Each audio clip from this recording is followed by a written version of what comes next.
Hi everyone, let's talk about Mechs versus Minions.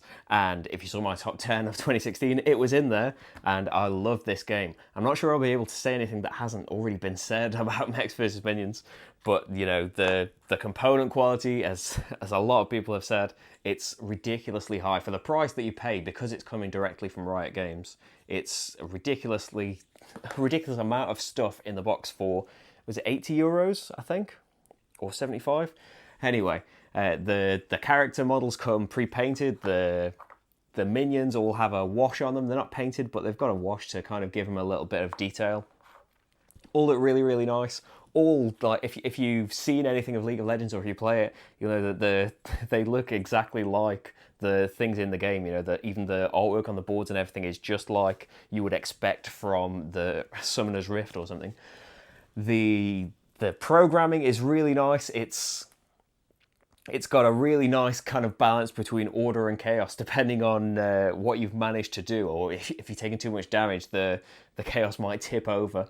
But and depending on the number of players you've got as well, we've noticed that in two players it's harder, definitely, with two players, even though you're drafting an extra card each every round. It's harder in the bigger maps as well because it's easier for things to get past you, or you suddenly need to deal with a lot of stuff in one area and you're in a different area, and with four of you, you'd be able to spread out and cover the map pretty nicely. Sometimes it can get a bit hard to deal with everything with two players, but we haven't found it ridiculously hard yet. But with more players, it leads to a lot more getting in the way of each other. You know, with two, you're kind of dealing with your own sections. Not always, but generally we've found. When we've played it with, well, we actually played it with 5 players, but 2 of us were on a team, so we could still play it. But when we were 4 players, that led to the kind of stuff that we expected before we'd played it, of the programming thing of somebody's trying to build an engine but end up just kind of stuck in a corner, revolving and doing nothing.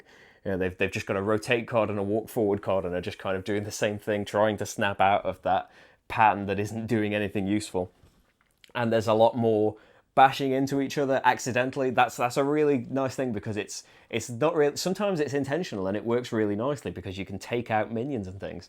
But you know, when it's accidental and somebody bashing you to the side completely messes up your plan, and now you're going to have to really rethink how you're going to execute it because we've already decided what's going to happen. And if somebody doesn't realise that they're going to knock you aside and tells you in advance, if that suddenly dawns on you, you haven't spoken about it, and suddenly it just happens, and this perfect thing that you've done that's just about to win us the game, now you're knocked off your course. You know, it can be a bit frustrating, but it was still really funny and chaotic with 4 people.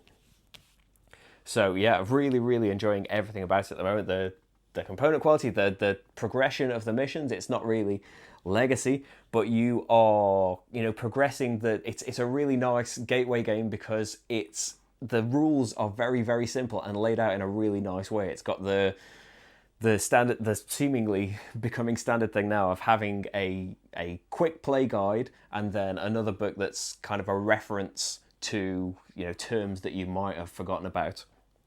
And then each mission, bit by bit, is introducing all of the elements to the game. It's giving you, you know, I won't say anything that the envelopes might contain, but it's giving you more and more rules and adding on the difficulty to, you know, things you've already experienced. It's like, well, you're comfortable with this now deal with this. Now the minions are going to do this. That's a really nice thing as well. The minions are used in lots of really nice and different ways. You've got a different objective, a different thing to watch out for in each mission, and we haven't played them all yet, so I can't speak for what happens later on in the game, but I'm looking forward to finding out. And it's just the satisfaction of opening an envelope, no matter what's inside it. It's just very, very satisfying to open it up. And it's nice seeing the story as well. You know, the story is that Rumble, who is another character in League of Legends, has started this school for mechs, and that's why we are at the beginning of the game. That's why we are so bad, because we are students trying to learn how to use our mechs. So we are just kind of running around in circles and things. And then later on, as we kind of get to grips with what our mechs can do, that's when they start doing the really nice things.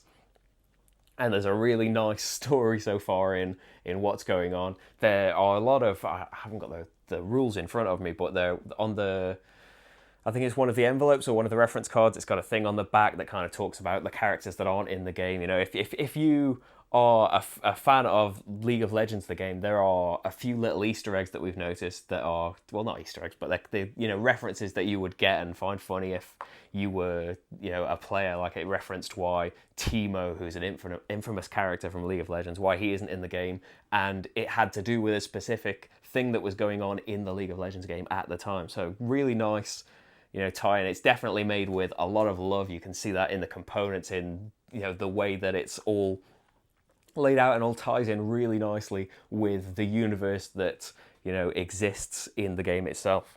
So yeah, really, really, really love it. And yeah, it was in my top 10, so you might have already guessed that. And you know, it keeps reinventing itself as it goes along, adds in really nice stuff. You know, all of the missions have been interesting so far, and really looking forward to finding out more of it. As I said, it's worked really well with 2 and 4, although it's harder at 2 and more chaotic with 4. Really enjoyed it with both. I think that's all I need to say, really. Really, really love Mechs versus Minions. Thanks for watching, and I'll see you for the next game. Bye.